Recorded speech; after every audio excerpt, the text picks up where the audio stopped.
Salamat Mayor sa Ensure, sa Pediasure. Hanggang ngayon po, everyday binibigay namin sa mga pasyente, lalo na sa ating mga lolo at lola. Salamat po.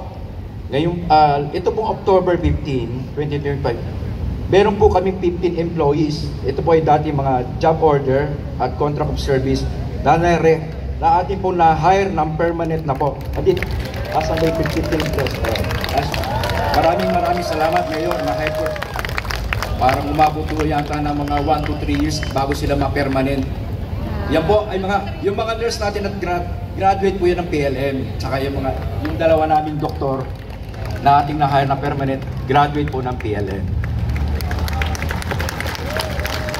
Congratulations PLM. Top 1 po yan sa board exam ng medicine. Maraming salamat Mayor sa pagbibigay po ninyo ng importansya sa aming mga empleyado sa ospital. Ang inyong tunay na malasakit at tapat sa serbisyo ay patuloy na nagbibigay inspirasyon sa amin sa Ospital ng Tondo or Auston upang maglingkod ng buong puso at integridad para sa bawat Manileño.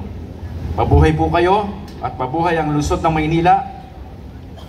Nais ko pong tawagin ang nag-iisang mayor na hindi napapagod.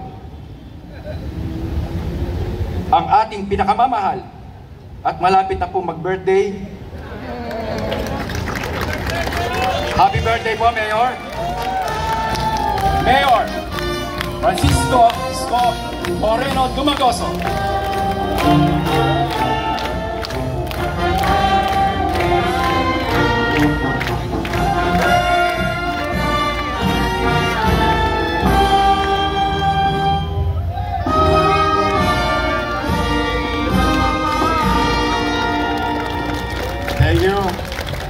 Lilipas din yan. Tutulog ko lang yan. Medyo sa lahat na sinabi ni Doc Edwin, totoo except for one. Hindi raw ako napapagod. Hindi po, masakit po sa katawan ko. Tasikwent na ako. Ito palang darating na linggo na to. 51 na ako. Hindi halata. So that is minus 23.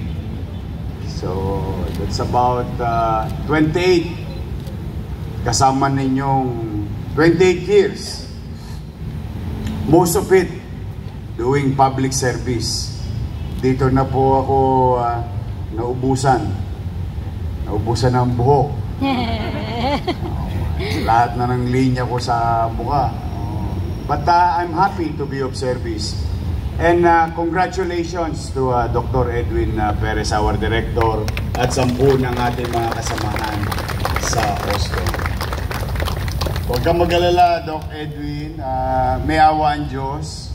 Bago ka man lang magretiro,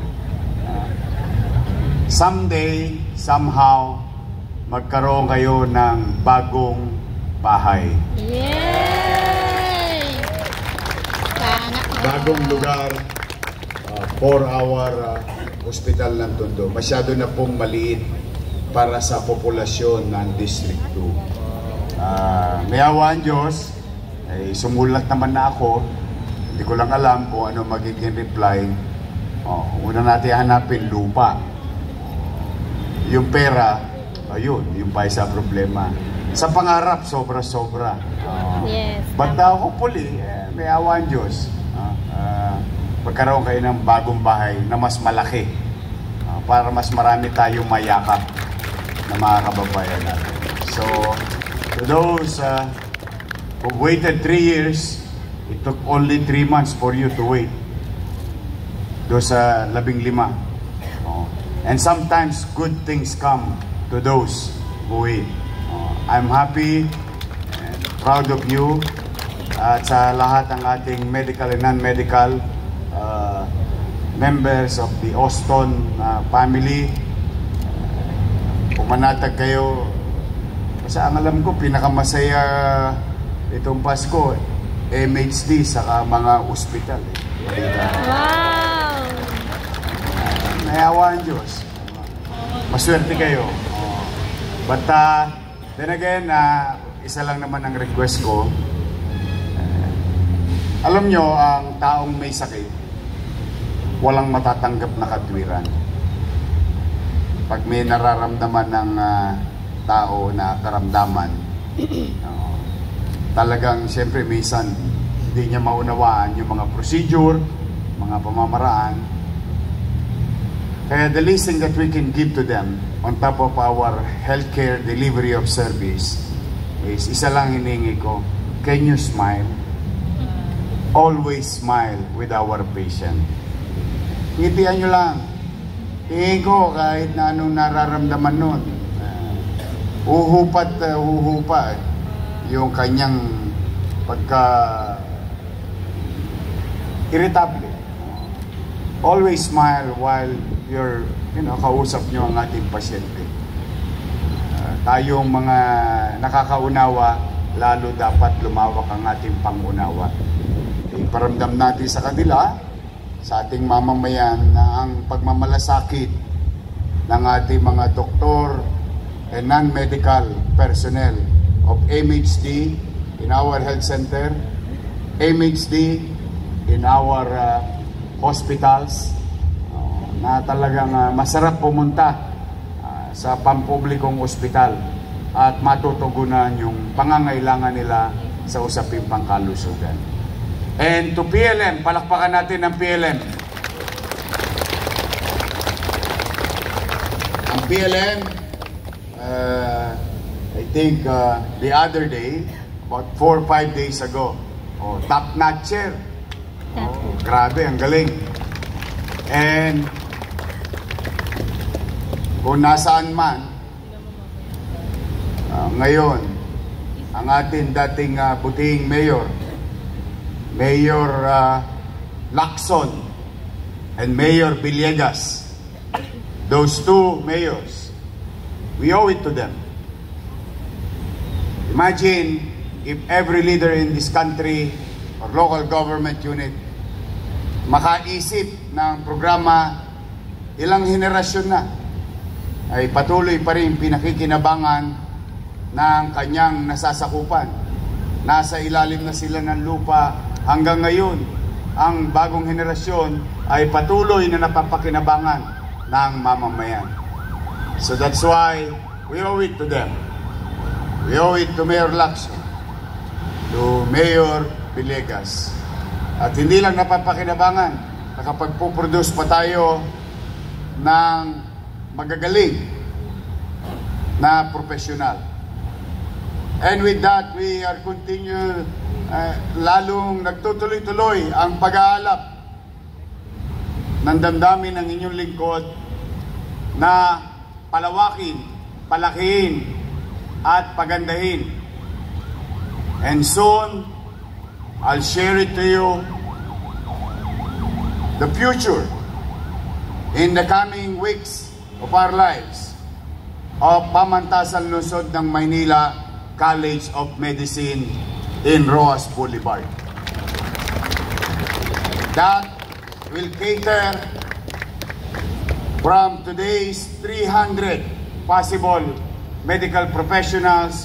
We can now produce about 5,000 of them. So that's how many thousands of percents ang growth na maaari natin ma-produce. At yan, masasabi natin that the city government, the city of Manila, will now be part of nation-building approach by producing more doctors and medical professionals in the city of Manila and in the country. So, may awa ang Diyos, inilalapat na, nahanap na lang yung tsape. Malay ninyo, yung pinasyalan ko doon sa kabilang ilog, sa kapitbahay natin, malay nyo, magkaibi yun.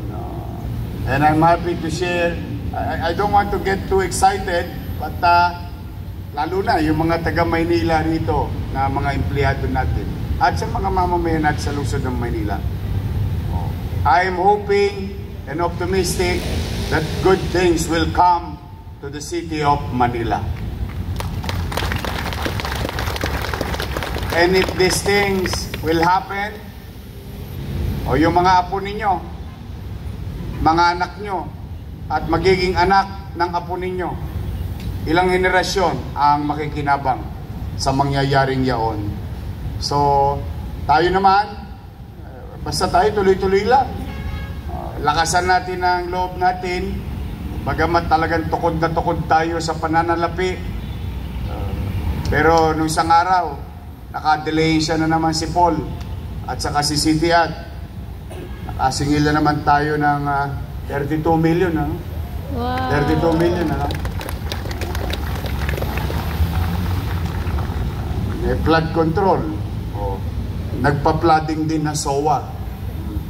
O, statement of ano yan? Account. O, marami pa. Marami pa. Kaya lang may paglalaanan tayo yan sa ating mga obligasyon ng lumang panahon. As I have mentioned, I will continue to recognize PYO, commercial obligations done in the past. Mahirap. Sa totoo lang, pwede ko naman limutin na yun. Pero, anong benepisyo sa Maynila? Ano magiging mukha ninyo? Na kapag tinawag tayo yung mga taga-gobyerno ng Maynila, manunuba yan. Oh, I don't like that. Total, responsibilidad na natin to.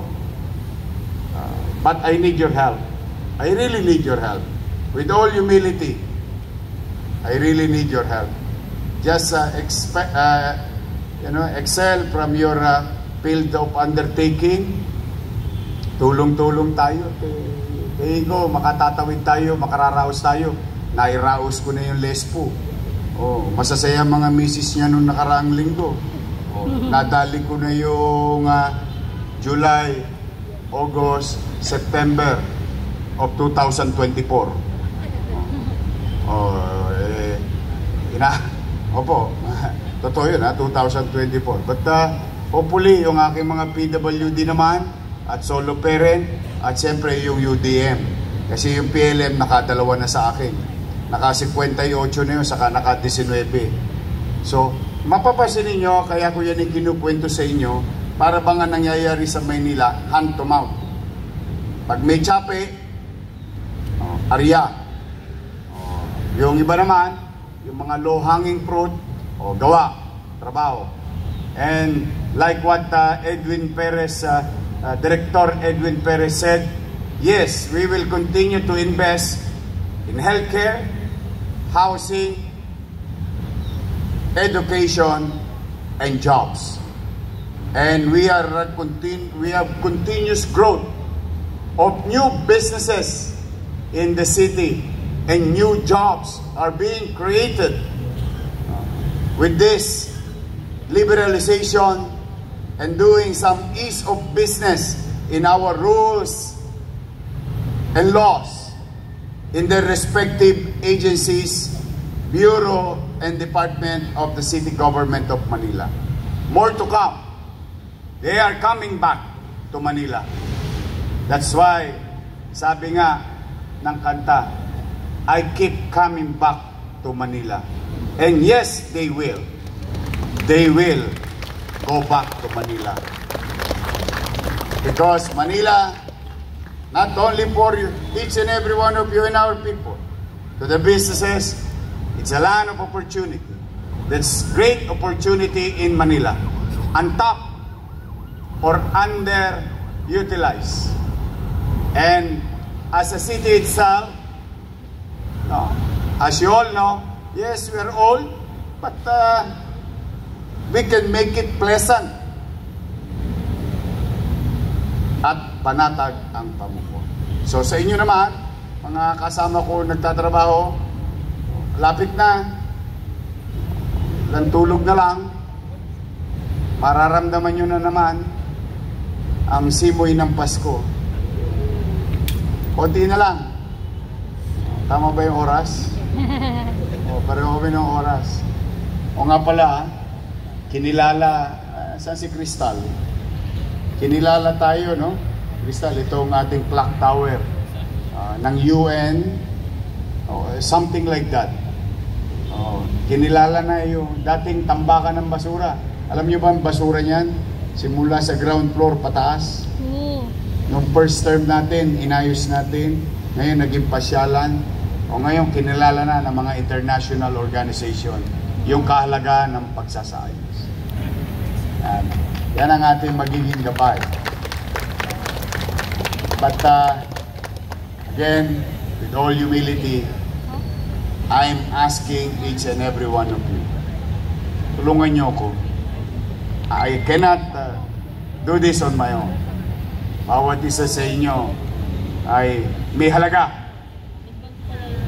may gawaing maaaring magdulot ng pagbangon, sigla at tagumpay ng ating pamahalang lungsod.